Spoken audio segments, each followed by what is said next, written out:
Let's be honest. At this point, Blackpink should just disband, and you know it, no matter how hard you try to deny it. Blackpink was always a big mess, but this strategy worked for a long time. YG learned that they don't have to try even a little bit to make Blackpink a global phenomenon, and started to take advantage of it a little too much and a little too often. They always thrived on an exclusivity and luxury vibe.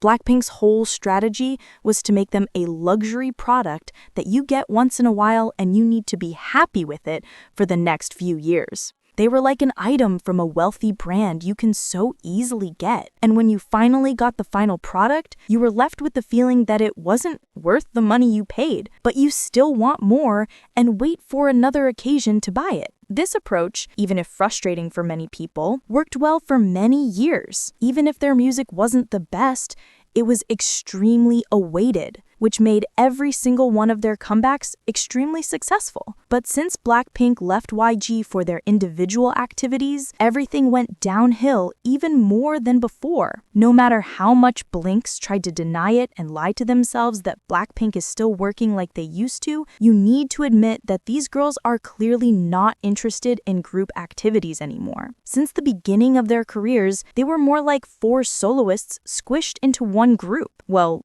3 soloists, because Jisoo was always the least noticeable member and her solo activities didn't get as much interest as the other members. When the girls finally freed themselves from YG and solo careers became more available for them than before, they clearly felt that it was more suitable for them. Jennie and Lisa always seemed to crave the solo spotlight, and Rosé got her global hit very fast. Her song was even nominated for a Grammy. It became clear that solo work was more tempting for them. Their deadline world tour feels rushed and completely unprepared. Blackpink looks like they didn't train in one room for at least the last few years. Their energy is off, their dance is messy, and the general vibe feels like they don't even want to be there. Their new album is also a hot but very messy topic. The dates are changing more than my mood, and this strategy doesn't work anymore. YG still tries to keep them relevant in the media by using their old formula of Blackpink being an unattainable luxury item you can't reach, which will grace you with its presence by surprise. But this approach doesn't work anymore. Blackpink is not in the same place as before. Their brand became frustrating, and only hardcore Blinks still can't see that this group doesn't have any sensible future anymore. Because let's be real, these girls don't want to be a group anymore. They clearly want to go their own separate paths. They should just disband at this point.